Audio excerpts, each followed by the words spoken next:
Morning बच्चे, आज हम लोग जो टॉपिक है हम लोग को पढ़ना गोलीय दर्पण में F = R/2।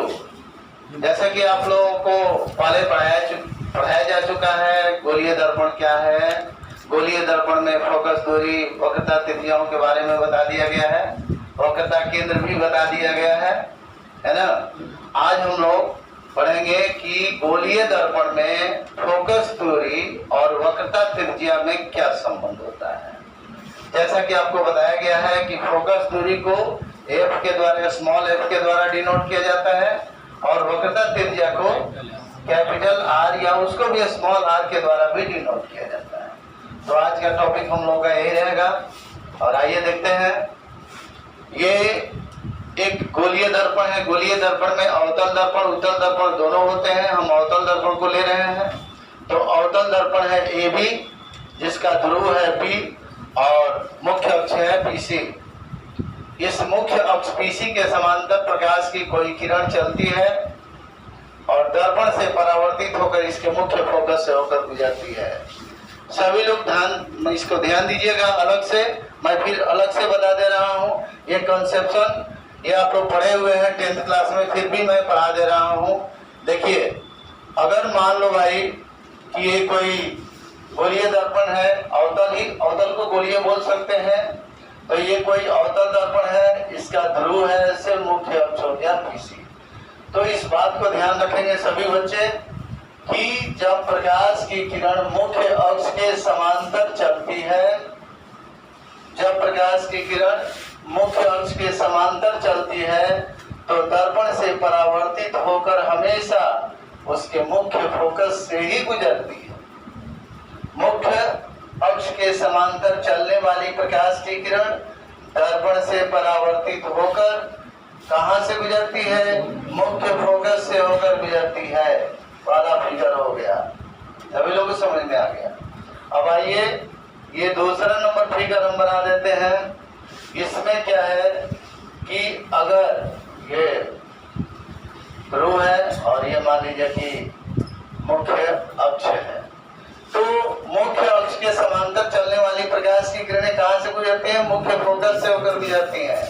और अगर ये मुख्य फोकस है और प्रकाश की किरण, ध्यान दीजिएगा, अगर प्रकाश की किरण अगर इसके मुख्य फोकस से होकर गुजरे, अगर मुख्य फोकस से होकर गुजरेगी तो जब ये दर्पण से परावर्तित होगी तो मुख्य अक्ष के समांतर हो जाएगी, ऐसे हो जाएगी, मुख्य अक्ष के समांतर। दो बातें हैं। पहली बात आपने सीखा कि जब मुख्य अक्ष के समांतर चलेगी प्रकाश की किरण तो दर्पण से परावर्तित होकर हमेशा मुख्य फोकस से होकर गुजरेंगी। और जब वह प्रकाश की किरण मुख्य फोकस से होकर गुजरेगी तो दर्पण से परावर्तित होकर मुख्य अक्ष के समांतर हो जाती है। तीसरी बात यह है, ये देख लीजिए इसमें कैसे होता है। हमेशा हम लोग ऐसा ही बनाते हैं। अब जब प्रकाश की किरण ध्रुव पर आपतित होगी है, इसके ध्रुव पर आपतित होगी, मान लीजिए कि ऐसे इसके ध्रुव पर आपतित होती है, तो ध्रुव पर आपतित होने पर ये मुख्य अक्ष के साथ जितना कोण बनाती है उतने ही कोण से परावर्तित हो जाती है, उतने ही कोण से परावर्तित हो जाती है। जब प्रकाश की किरण ध्रुव पर आपतित होगी तो जितने कोण पर आपतित होगी उतने ही कोण से परावर्तित हो जाती है। 3 फिगर हो गया, 1 2 3। अब आइए चौथा फिगर देखिए। अब जब प्रकाश की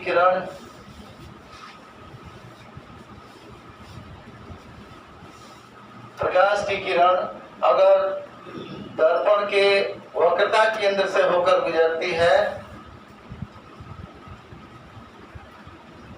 दर्पण के वक्रता केंद्र से होकर गुजरती है, जब प्रकाश की किरण कहां से गुजर रही है? वक्रता केंद्र से होकर गुजरती है, तो पुनः दर्पण से परावर्तित होकर उसी पथ पर लौट जाती है। जिस पथ से आई है उसी पथ पर लौट ये 4 फिगर बहुत इंपॉर्टेंट है आपके आगे लाइट पढ़ने में, आप प्रकाश पढ़ने में। ये चारों फिगर काफी कारगर है, इनको हमेशा ध्यान दीजिएगा कि प्रकाश की किरण जब दर्पण पर आपतित होती है तो परावर्तित होकर कैसे लौटती है। पहले नंबर में आप लोगों ने देखा मुख्य अक्ष के समांतर चलेगी तो फोकस से, दूसरे नंबर में देखा जब फोकस से गुजरेगी तो परावर्तित होकर मुख्य अक्ष के समांतर हो जाती है। तीसरे नंबर में आपने पढ़ा कि ध्रुव पर जितने कोण से आपतित होगी उतने ही कोण से परावर्तित होगी। कब? जब ध्रुव पर जाएगी तब, ध्रुव से होकर गुजरेगी तब।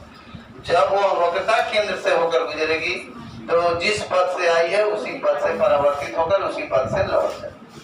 तो इन्हीं बातों को ध्यान में रखेंगे और आगे के जितने भी ऑप्टिक्स में, लाइट में जितने भी इन दर्पण से या लेंस से रिलेटेड आगे आप पढ़ेंगे, ये सब काम करेंगे, ये बेसिकली काम करता है। अब आइए आज हम लोग गोलीय दर्पण में F=R/2 पढ़ने जा रहे हैं। तो देख रहे हैं कि ए भी एक अवतल दर्पण है जिसका ध्रुव P है, मुख्य अक्ष PC है, मुख्य अक्ष PC के समांतर चल रहा है प्रकाश की किरण। ये कहाँ से गुजरेगा? वही बताया गया है, मुख्य फोकस से होकर गुजरेगा, है ना।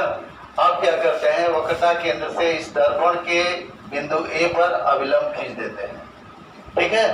तो जब अविलंब डाल दिया तो यह जो है आपतित किरण है, यहाँ आपतन कोण बना लिया और ये परावर्तन कोण हो गया, है ना। तो प्रकाश के परावर्तन के नियम से, प्रकाश के परावर्तन के नियम से क्या हो जाएगा, कोण OAC लिखते जाएंगे आप लोग, कोण OAC इक्वल टू क्या हो जाएगा, कोण CAF, कोण CAF नहीं जी, ये आपतन कोण, ये परावर्तन कोण। लेकिन हम लोग ज्योमेट्री से जानते हैं यह जो कोण है इसके एकांतर कोण के बराबर होता है। ज्योमेट्री में हम लोग पढ़े हैं कि यह कोण बराबर यह कोण, परंतु क्या हो जाएगा, कोण OAC, ये देखिए तो कोण OAC बराबर ACF, एकांतर कोण, कोण ACF, या लिख सकते हैं हम लोग एकांतर कोण, एकांतर कोण। तो बच्चे आप लोगों ने देखा कि ये जो है कोण OAC बराबर कोण ACF एकांतर कोण हो गया। अब देखो तो क्या LHS दोनों में मिल रहा है तो RHS मिलेगा, इसीलिए क्या लिख सकते हैं हम लोग, कोण CAF इक्वल टू कोण ACF।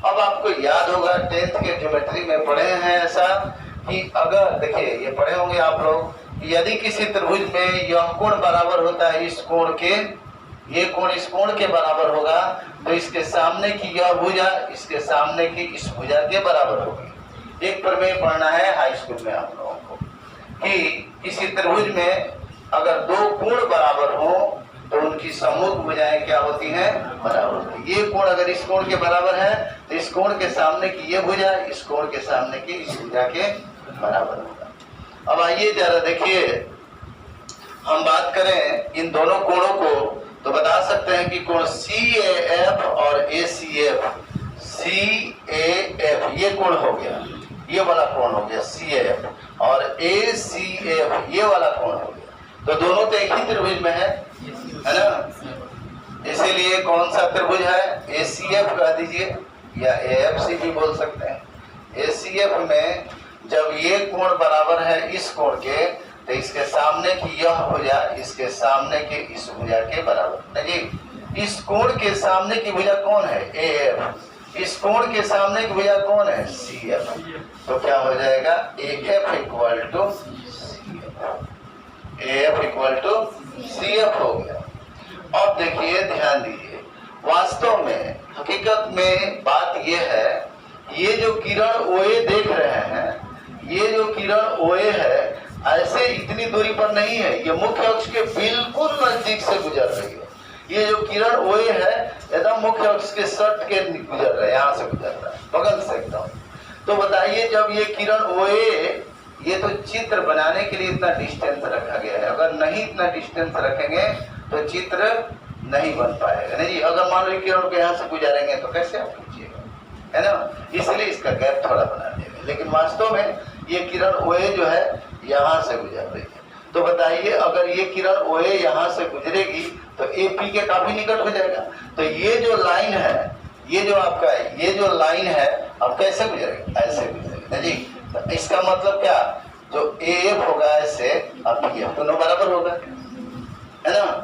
तो लिखेंगे चूंकि AP के काफी निकट है, AP के काफी निकट है, इसीलिए क्या हो जाएगा, AF जो है PF के इक्वल हो जाएगा, है ना। लगभग में लिख देंगे, पूरा नहीं लगभग। अब बताओ तो देखो तो यहाँ AF इक्वल है CF के, AF इक्वल हो गया PF, तो क्या दोनों इक्वल हो जाएंगे, इसीलिए चाहे imply that CF equal to PF। तो CF इक्वल टू PF आ गया। लेकिन सभी दूरियां ध्रुव से मापी जाती हैं, यहाँ से मापी जाती है। हमारी जो दूरी है CF से नहीं मापेंगे, कहाँ से मापेंगे, P से, ध्रुव से। सभी दूरियां ध्रुव से मापी जाती हैं।